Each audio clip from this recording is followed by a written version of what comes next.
Hello everybody, this is Brian Goulet here with Dante Delvecchio, the founder of Visconti, as well as Mark Cole from Coles of London, who is the distributor in the US for Visconti, our supplier.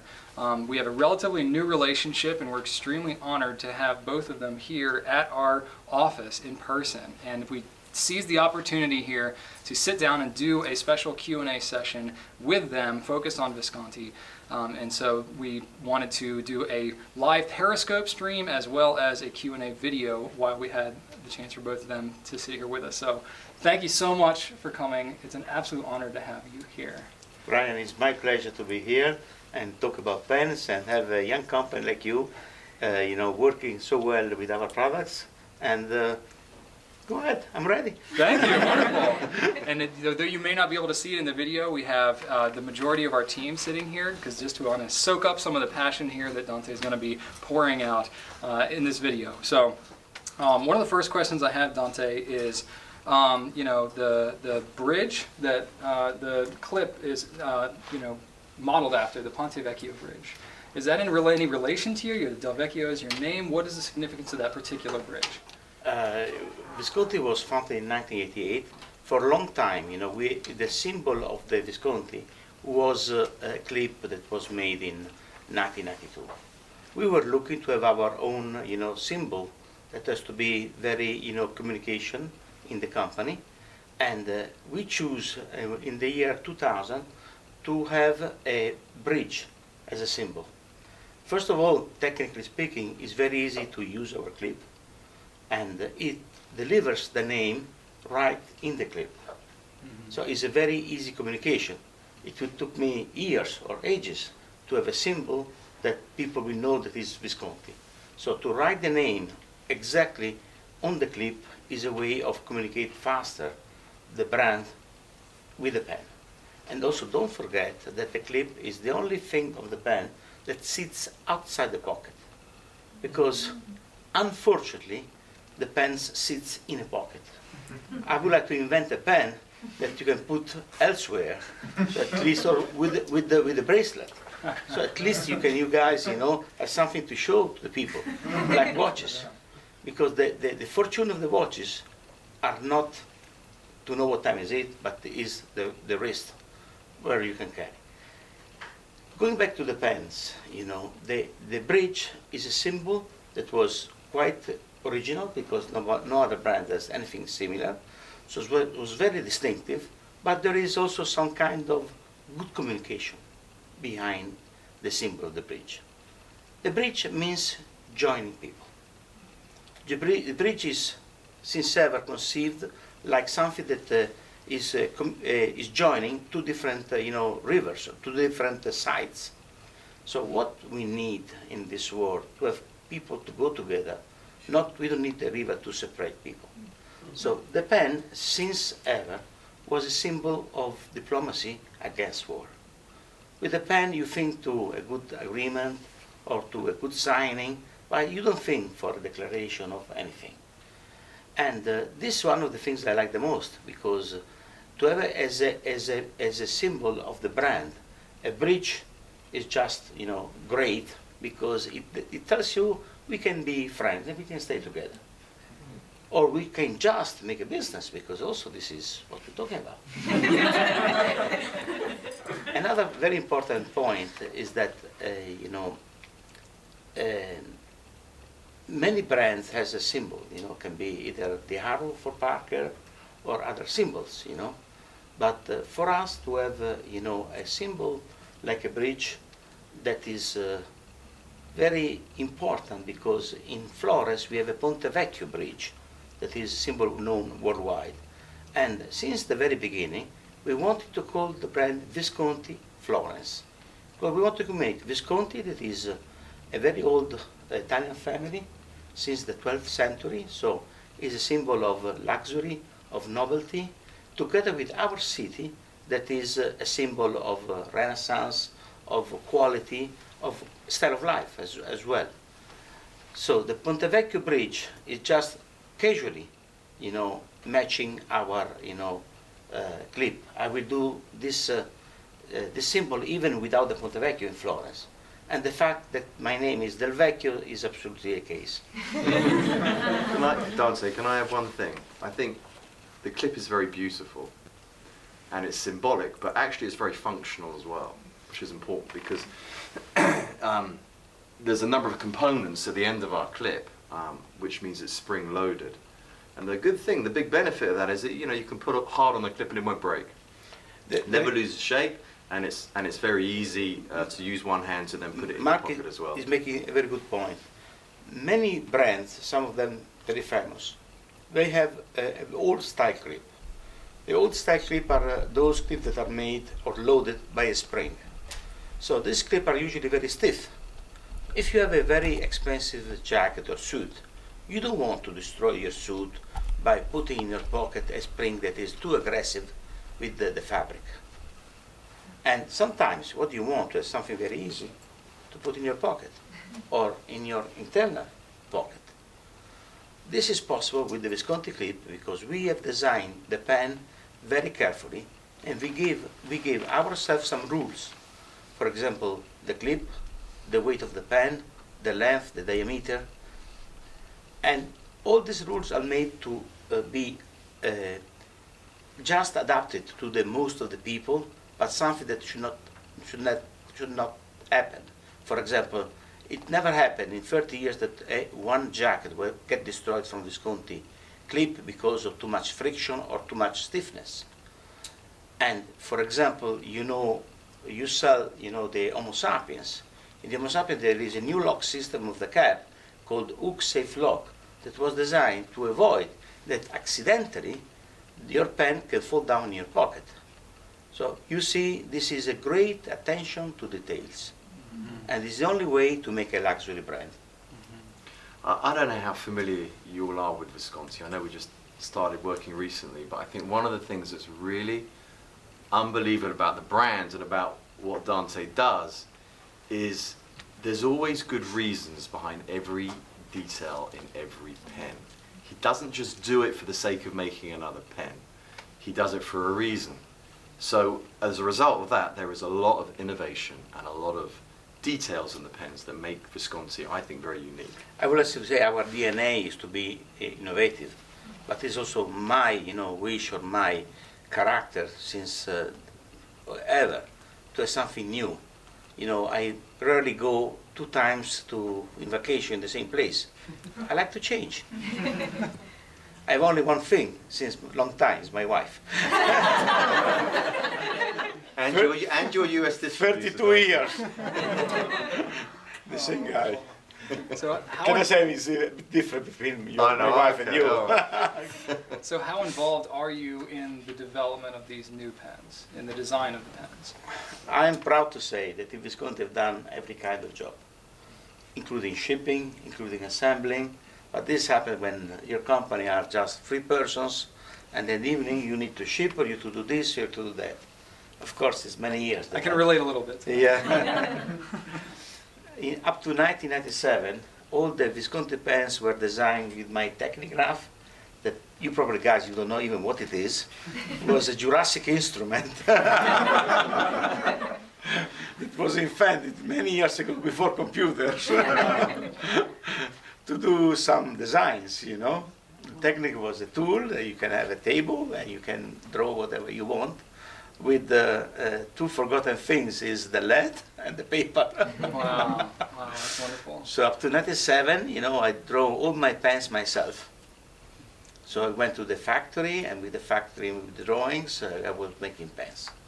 In 97, so nearly 10 years after, a little bit less, I was hiring, a director of production that in the beginning was making only the drawing, then now actually still works for Visconti and is our production manager.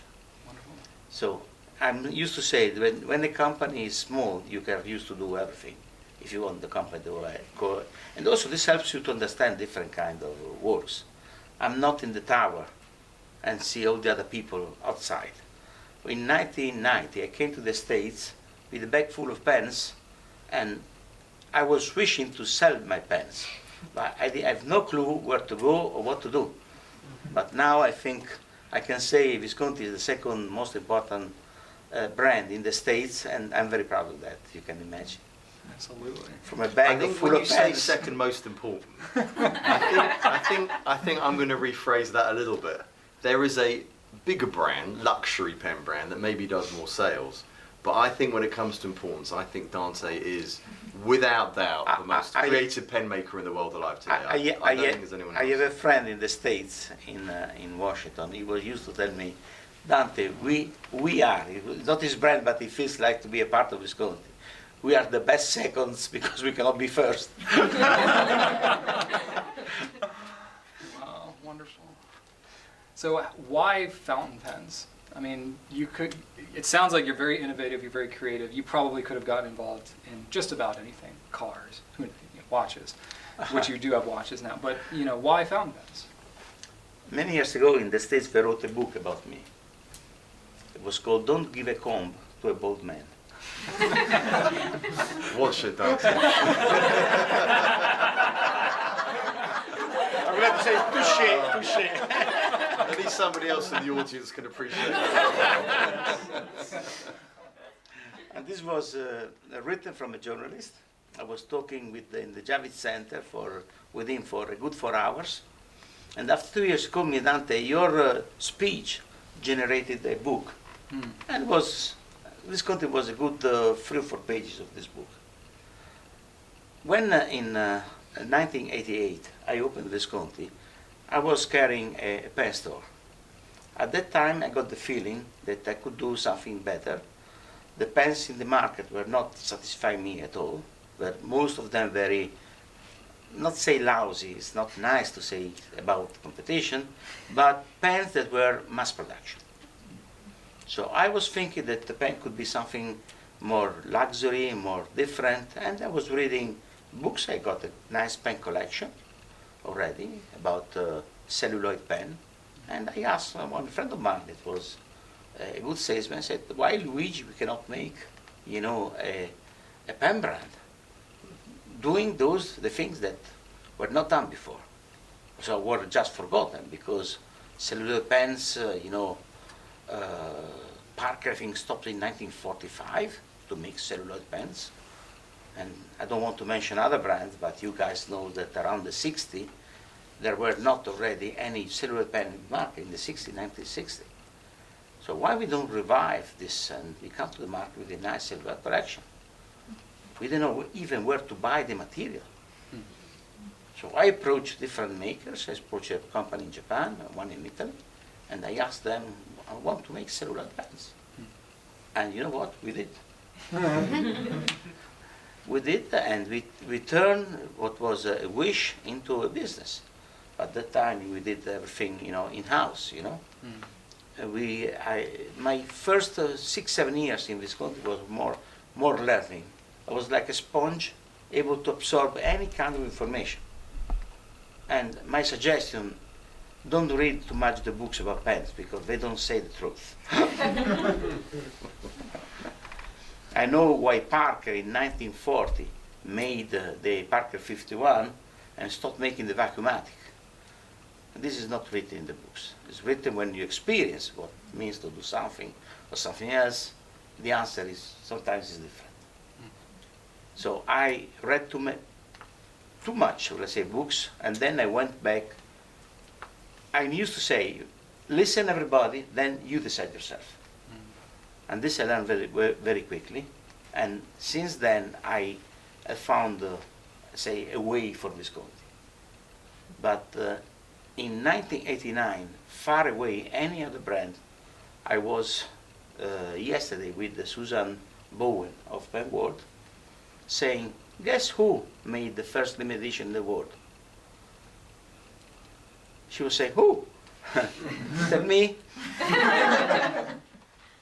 Because in 1989, after only a few months that we opened Visconti, we were feeling to sell a pen in a higher level. And we wanted to make something unique. And one of friend of mine that is in the vintage market, in the antiquity, say, you should number. If you number, it's going to sell much better. So we made a nice pen, we numbered, and we sold all the limited edition, 5 years in a row, all sold out. in a few months. From that, we started to make and join together a regular production of Visconti, a limited edition. But our technical knowledge was very limited at that time. How you can build, a brand in 2 years? It's impossible. So we were limited from the information, the knowledge about pens. And we had no machines to make different kind.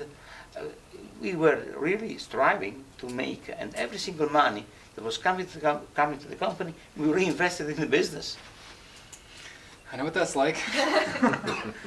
But we made some masterpieces, In 1989, we made a pen called Urushi. It was sold out for 4 or 5 years.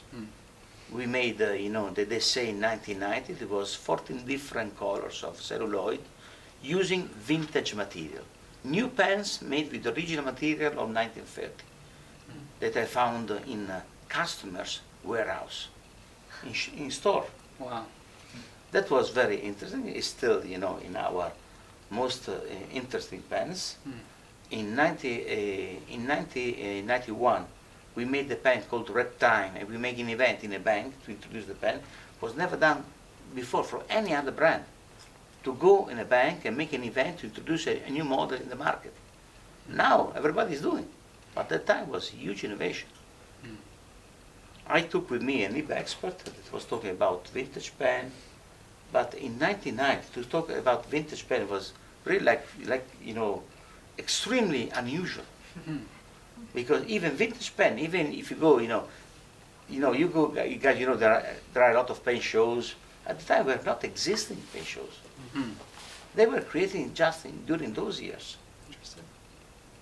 And the other big pen that we made in 1992 for Colombo was 500 years of Colombo. We made this pen called the Colombo, conceiving not a pen, but a trip. The pen was just a part of the collection, was a wallet, because we think the Colombo had to need money to go around. And a traveling ink pot that I invented because only of this reason, to make this set. You can imagine the pen was sold out in 6 months and was sold an incredible amount of money for the time. 1,500 euros. That in 1989, I can tell you, it was a lot of money. But you can imagine it was a piece of leather and nice. And there was a painting, hand painted from a Florentine painter in Florence, representing the caravels.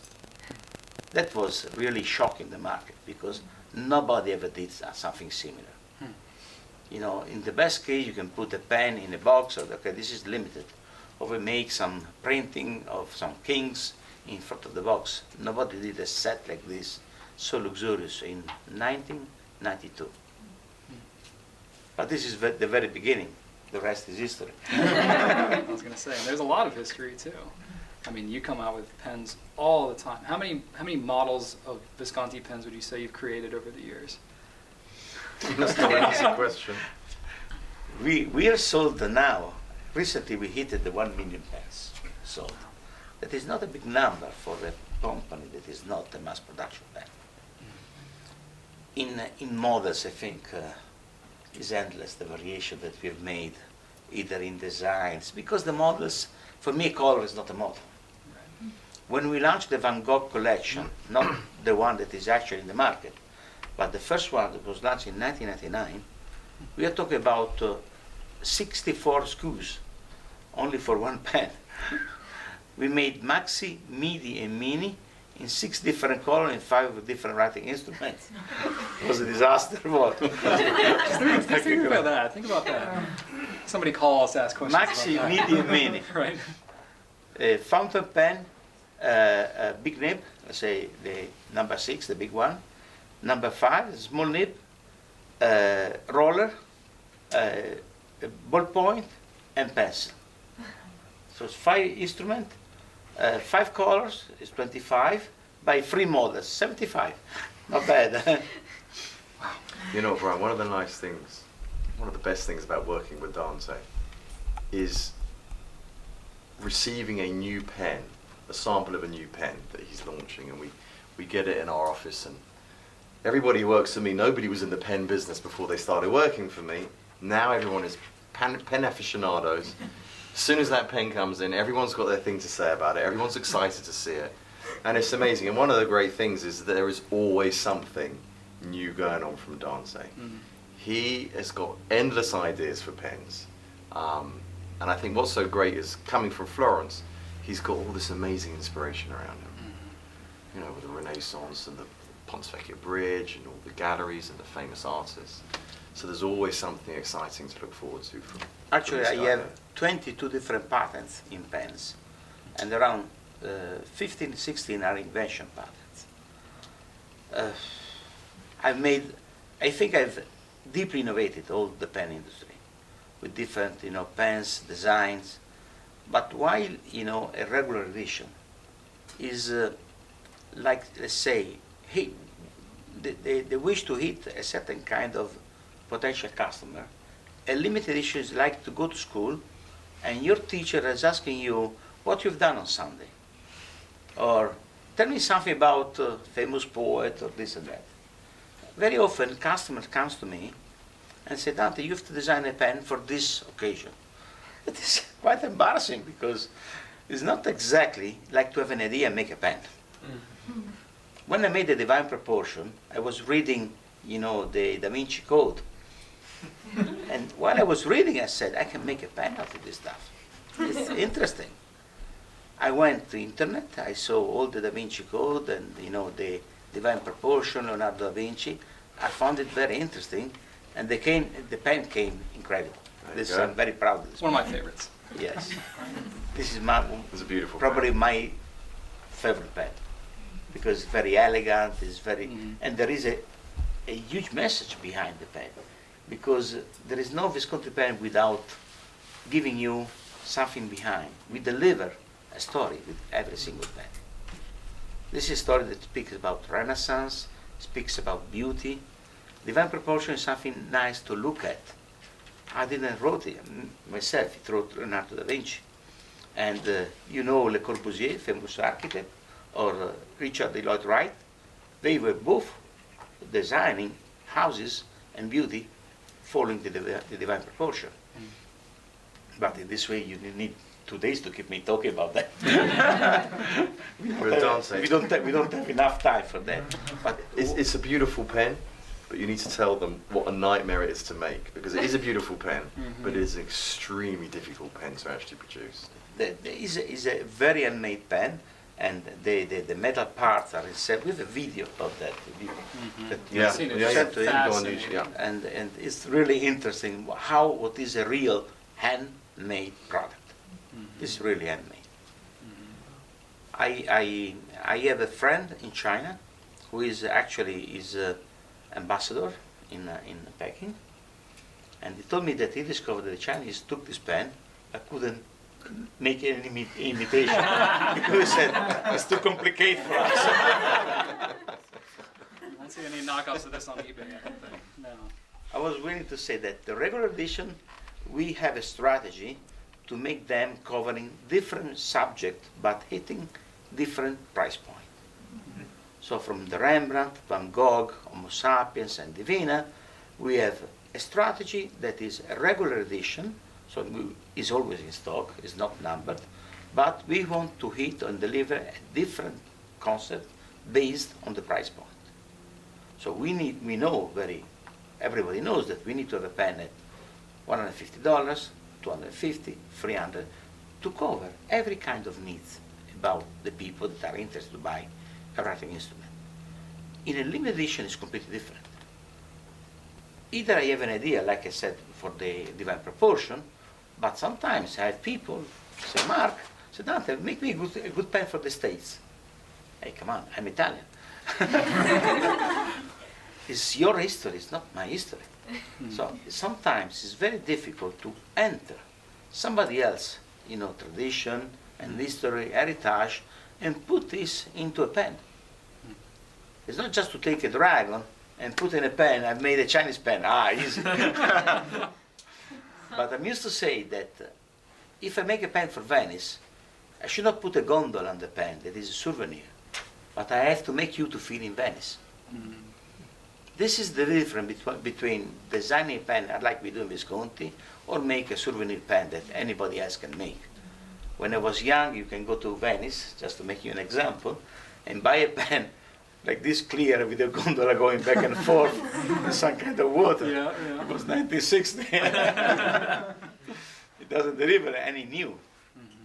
But when I make a pen like, you know, the American Declaration, the idea to make the pen was just to write the American Declaration on a pen. And I can grant you guys, you know, I was selling in 2011, was right? Mm-hmm. In New York, I had people, you know, they were crying. They couldn't believe that I put the entire American Declaration of Independence in a pen and deliver, you know, a small loop to read it. This was a great achievement. If I've made a pen for Amerigo Vespucci, you know, showing how America was for the Europeans in the 15th century, was a very slim piece of ground, very limited, and was designed in 1509. You know, Amerigo Vespucci was making a trip. So my work is to have in a pen the feeling of a big trip of the man who gave the name to this earth, to this country. That is, I think, is very, you know, interesting. What I don't like, but sometimes I have to do because unfortunately business is business. When people come to me and say, Dante, you have to design the pen for this reason. And sometimes this reason is not a good reason to make a pen. Now I have an important school. I just got the mail, you know, a few minutes ago. In Pisa, is a very important school, university in Italy, and we want to join their, you know, students' graduation with Visconti, and I have to make a pen for them. But I have to tell you guys, I don't have an inspiration. It's not something that sometimes to make the pen under an order is not motivating me. I like much more to come here and see a nice sky, you know, and say landscape. Then I have the idea to make a good pen. This is creation. Otherwise, it's work. You know, is a big difference. I see why you like to go on vacation to different places now. Provides you inspiration. I tell you, when we made the pen for Dali, you know, the owner of the rights of Dali said, Dante, I want Mr. Delvecchio. I said, no, Dante, but then we became friends. He was the agent of Dali when he was alive. So, and he asked me, we want to make a pen for Dali, so we're going to ask different company, and we will give the business to the best one. I said, listen, I know Dali, but I'm not an expert of Dali. Okay, I will send you a book. He sent me a book of Dali. I read all the book, and then after 1 week, I wrote him a mail.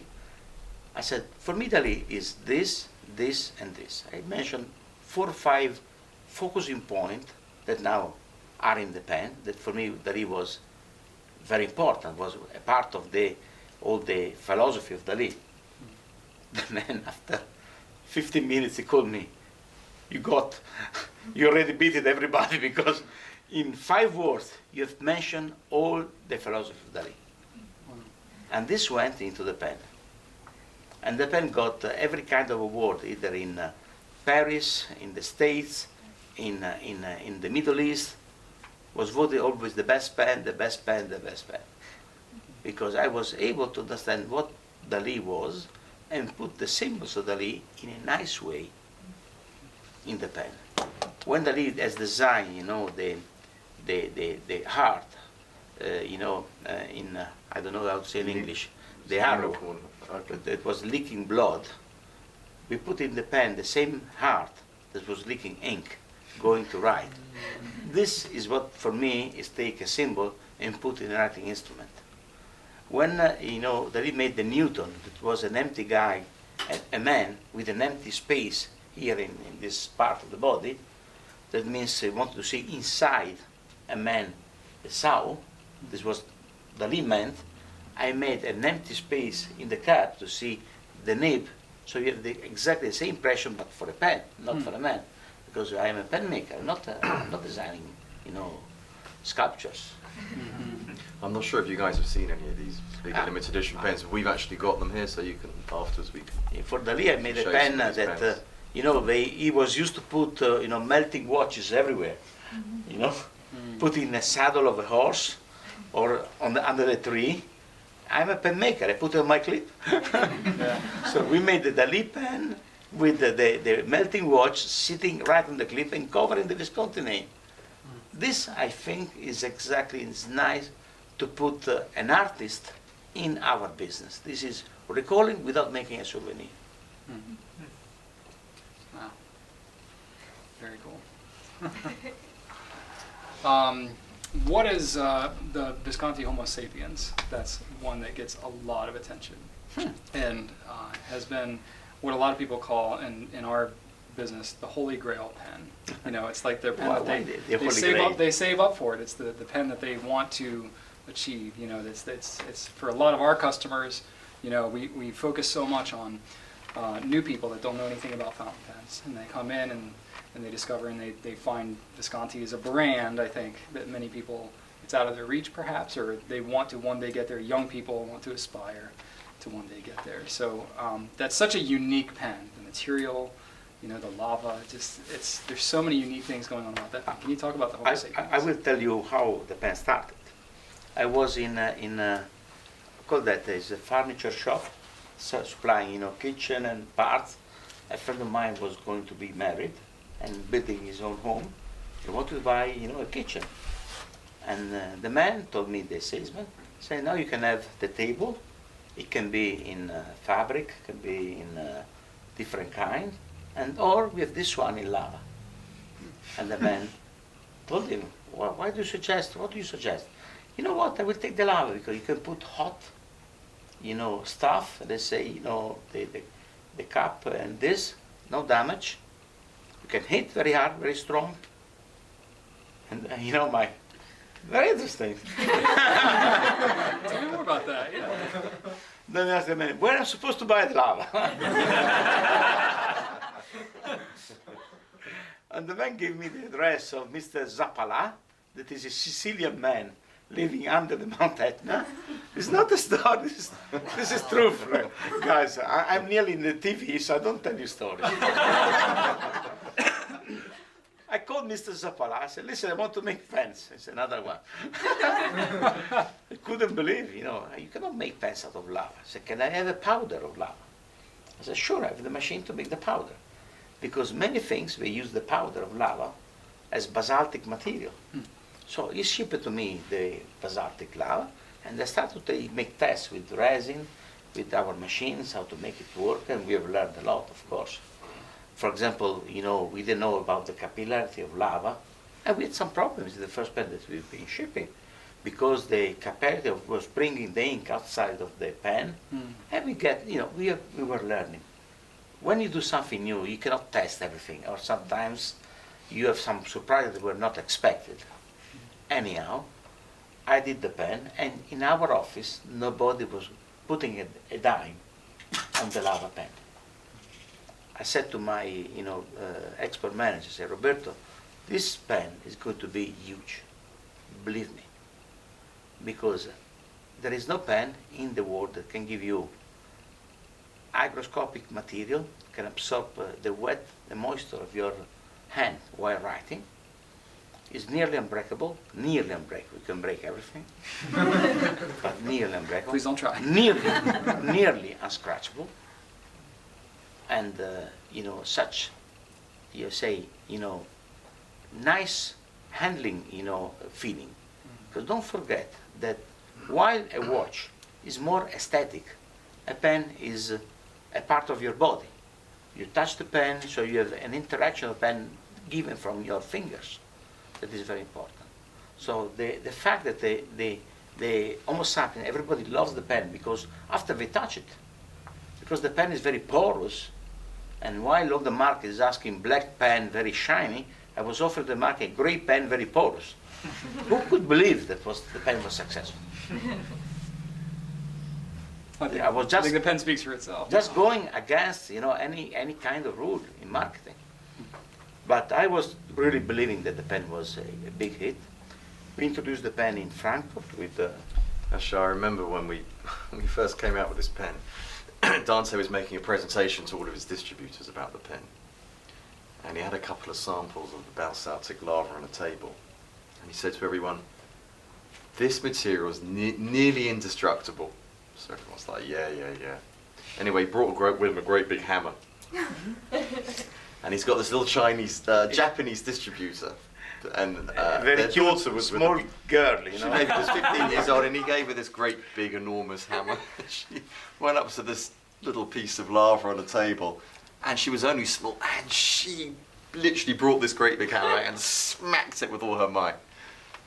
And actually, the piece of lava just went flying. It flew off the table, and we got it, and it was totally undamaged. It was amazing. I mean, she was small, but it was a big hammer, and she hit it on. But this thing was completely intact. So But was very we knew fun. this was going to be a special. It was very fun.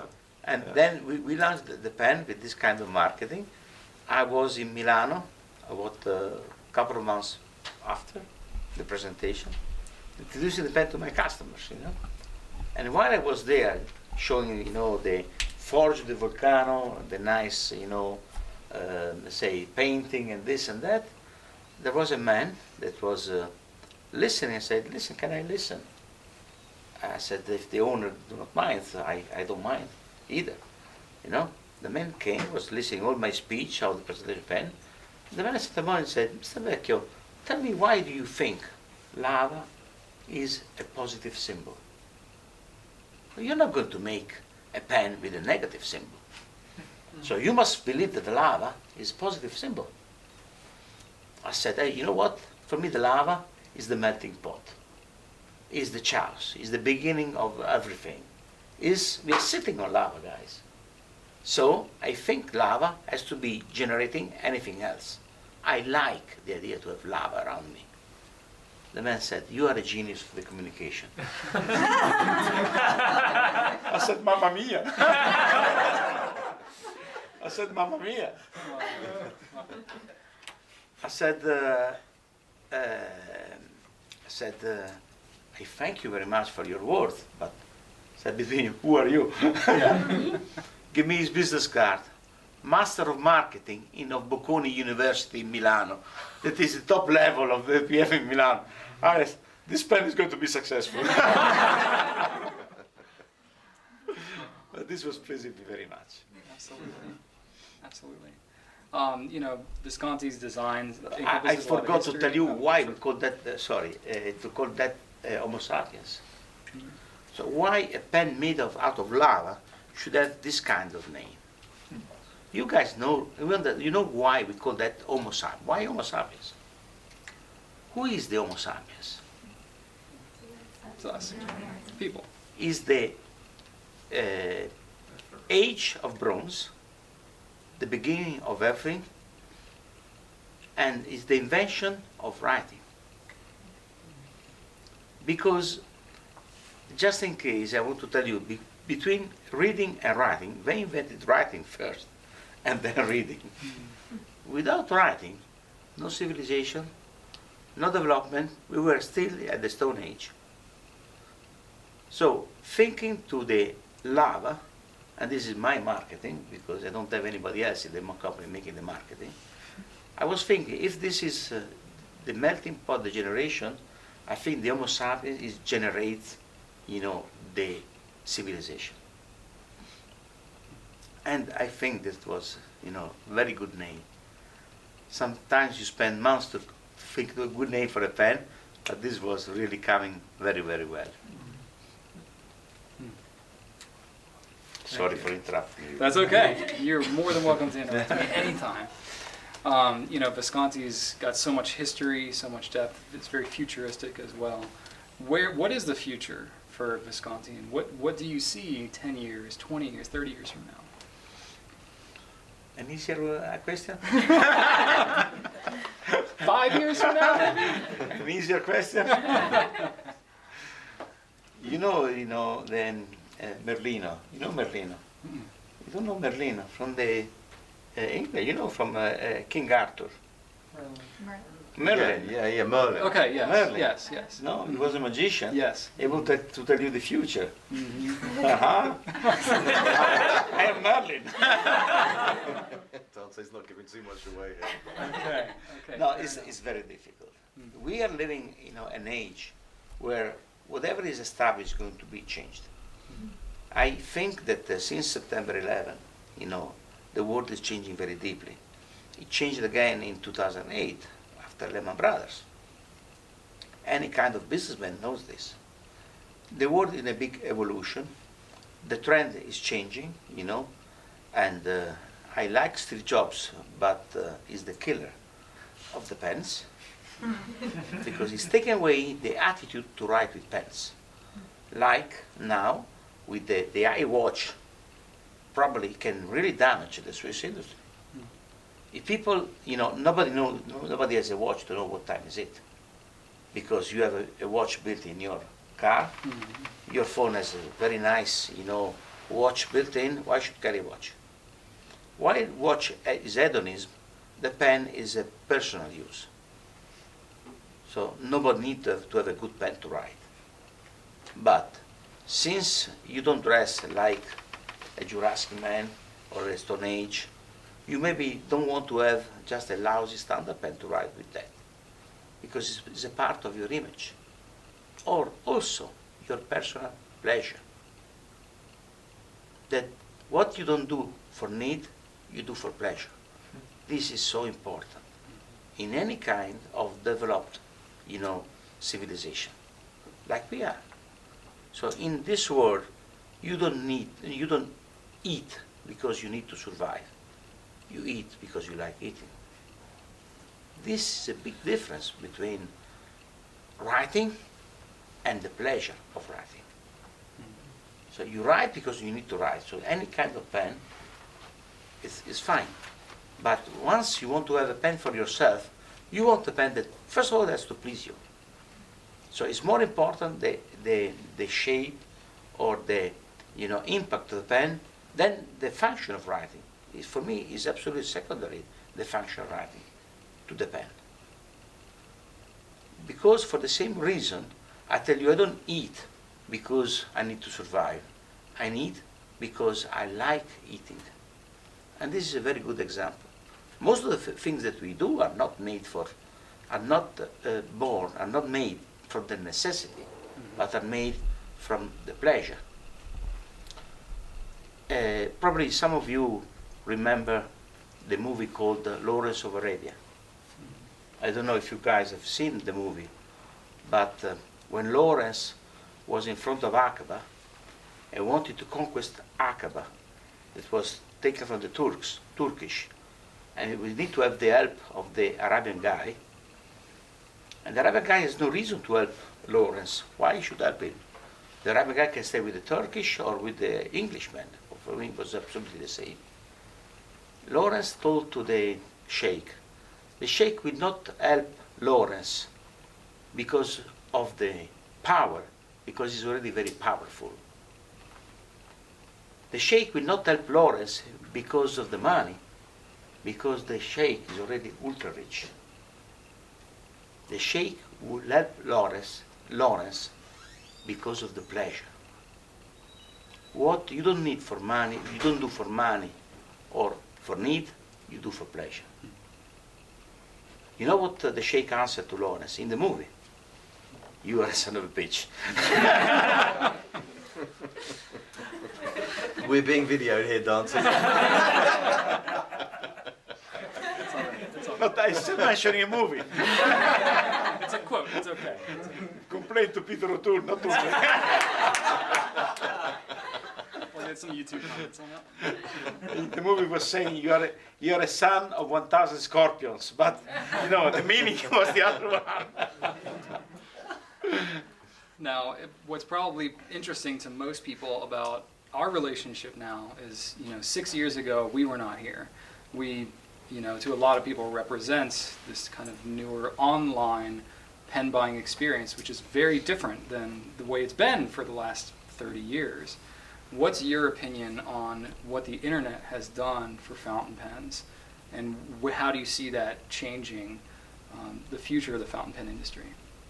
In Florence, we have a big account in internet that is not selling only pens. It's selling pens, watches of the biggest brands, also very expensive, selling most of all fashion. I asked them, tell me how you can sell fashion by internet. When I go and buy a pair of shoes, I want to try them. Even, a jacket I want to try. They sell fashion in internet. So my opinion is very simple. As I said before, the world is going to be changed very quickly. It's already changing so quickly. And you guys, you are young, so are more ready to catch the changing than a man like me that is 60 years old. But this is very important. It's a question of mentality. Your mind is faster than my mind to understand, for example, internet, or let's say social communication that is, for me, extremely difficult to understand because I was born before computers. It is simply for this reason. There is a line. But I have to say that it's the only way we can go ahead in this actual market is through internet. I see it so important. So important. It was a couple of years ago, I was chatting with a pen collector, and she is American. She has a lot of our very expensive pens, and then she was needing to have a nib fixing. I suggested, why you don't go to a shop to have a nib fixing? And she told me, Dante, the closest shop is 500 miles from where I live in the United States. Mm-hmm. And she was asking me that my website should give me her all the possible information. Because if I don't have the website of Visconti, how we can do it? So this is what I mean. Unfortunately, for different reasons, shops are less and less. Less and less because, entire category, that was I was mentioning you before, the technographs, the paper, this guy is going to be disappeared. It's only a question of time.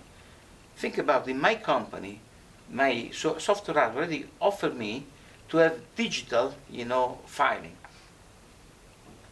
Taking away all the paper from my company. And we have a room in Visconti that is not big, but for the Italian law we have to keep documents for 10 years. And we have an entire room full of paper. And since they offered me to clear this room, so I can use for somebody else, and keep all the paper just, digital. If you have a shipping company, if in Visconti the paper is important, shipping company is like a mountain. The paper. They have thousands of documents every day. This is nothing compared to the document that we have in Visconti. So the digital, it becomes important for different kind of reason. So if the answer is that absolutely is very important to be in internet. A certain kind of shop that we're connected to a certain kind of business is going to be less and less. We cannot do anything against this. But this does not mean that the writing is going to disappear. And this is the answer of your previous question. Because I give you a very nice example. In the 18th century, horses were the main transportation. In New York, you can find, or in the States, but to mention just a location, all the transportation were through horses, chariots and horses. So you're walking, you can find 1,000 horses everywhere, good and bad. Mm-hmm. Now, do still horses exist? Sure. But they are in special place, and you only go for pleasure, not because you need. Again, we have the pleasure. So, pen will still always exist. But like watches, nobody needs to have a watch like this at $25,000 only because we want to know what time is it. I can grant you. There is a side of the human being that is not connected with the rational. So you can buy a watch like this because you want to please yourself. It's something that you like. And not that necessary that you need a watch to do something. Like you don't need to have a pen.